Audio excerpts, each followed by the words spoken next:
to Pemberley Farm. Well, if it's Friday, it's canning day, and today we are canning carrots. Just plain old carrots and water. And so all we're doing is cutting up our carrots. Now you can cut them in little rounds, you can cut them in longer pieces. I usually cut them in little longer pieces because I usually am always short on time, and so I cut them into larger pieces, and unless it's a really fat carrot, and then I may cut it in a little bit smaller pieces because some of the chunks are just so big. But that's what we're doing today. And let me go ahead and say now, so I don't forget it in the end, if you haven't subscribed to our channel, I would ask you to please do so. Like our videos and share them. Also, go to our Facebook page. It is Pemberley Farm Homestead. Instagram and TikTok as well, Pemberley Farm Homestead. So make sure you go over there and check us out, and comment and like over there as well. So let's get back to this. Commercial's over. Get back to this, and all we're going to do is just put the carrots in the jar. Again, if you remember, if you watched any of my recent canning videos, you know that I don't salt anything or season anything. I do that when it comes out, well, when I open it to use it. So we're ingredient canning again. Remember the difference between ingredient. We're not canning a meal. We'll do that at another time because we're doing, remember, a video every Friday on canning. So we will eventually start canning a meal. But right now we're still ingredient canning. So we're ingredient canning. Our ingredient is carrots. We will pour hot water over it. It's getting hot back there behind me. We'll pour that over it. Then we will clean our rims, put our lids and rings on, put it in the canner, and process it at 10 pounds of pressure.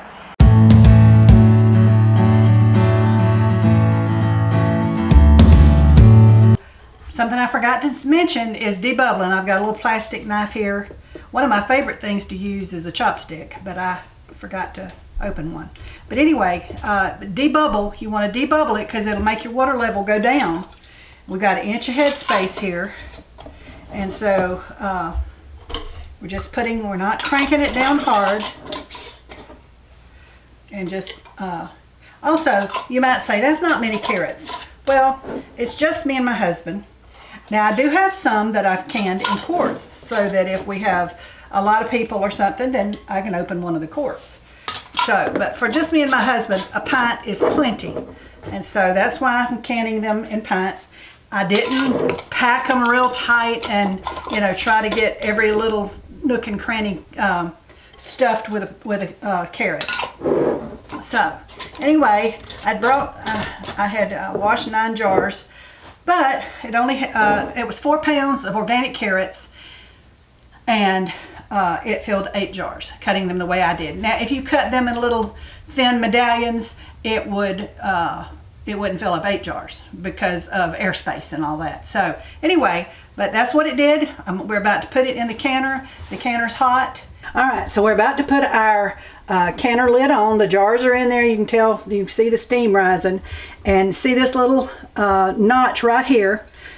Okay, there's an arrow on the lid that's got to line up with that notch.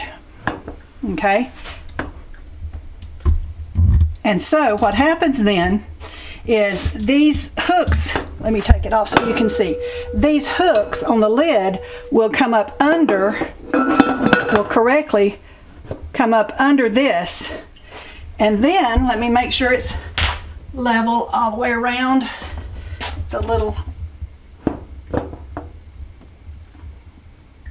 okay. I think it looks pretty good. All right, and then we do the toggles on opposite sides. Okay.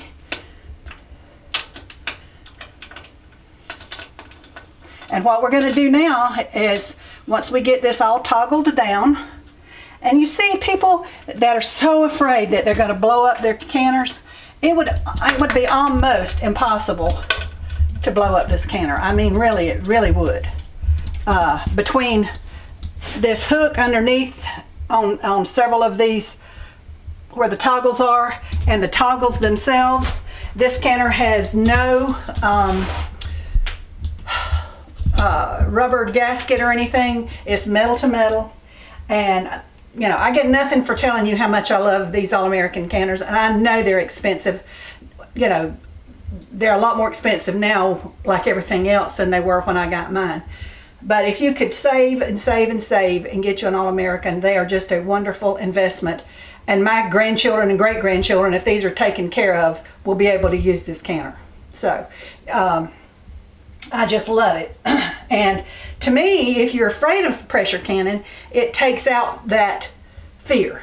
But I will tell you that pressure cannons come a long way, and you really have nothing to fear. You just have to step out in the water and get your feet wet. So, when this is going to get hotter and hotter, and right here it's going to come out at the vent, there will be steam coming out in a regular way. I mean, in a forceful way. And there'll be steam coming. You see there's a little puff every once in a while now, but it's going to be like psh, coming out forceful. And you set a timer for 10 minutes and you let it come out for 10 minutes. And after your 10 minutes is up, then you take your weight and you put it on. Well, I do 10 pounds. It depends on your elevation, so you know what your elevation is. Read the instructions in your canner, no matter what brand it is. Even though I'm telling you what I do, if you have a different canner, you're at a different elevation, read what is supposed to happen where you are. Okay, I don't know how much of the steam you can see, but we're setting the timer for 10 minutes. That's a full head of steam, and that's what we want. And then when it's been 10 minutes, we will put our weight on it. And when it gets up to pressure, which would mean a jiggle every so often in a minute on our weight, or 11 pounds of pressure on the dial. When it gets up to pressure, then we will can it for 25 minutes. Then we'll turn it off and let it sit until it comes completely off of pressure. And then when that happens, we'll open up the toggles. We'll kind of, we won't take the lid completely off, but we'll take it off some, let it sit to the side a little bit to give it a chance to acclimate and not just shock it so much. Because the air conditioner, even though it's winter, this is Florida, and so now we have nearly 80 degrees today, so the air conditioner's on in here. Okay, our carrots are out of the canner, and they look good. They've already sealed. We took a lunch break after we turned it off and came back, and it was ready to take out, and they are all sealed already. So we'll let them sit here for about 24 hours, 18 to 24 hours. Then I will take the rings off, wash them off, mark them, and put them away.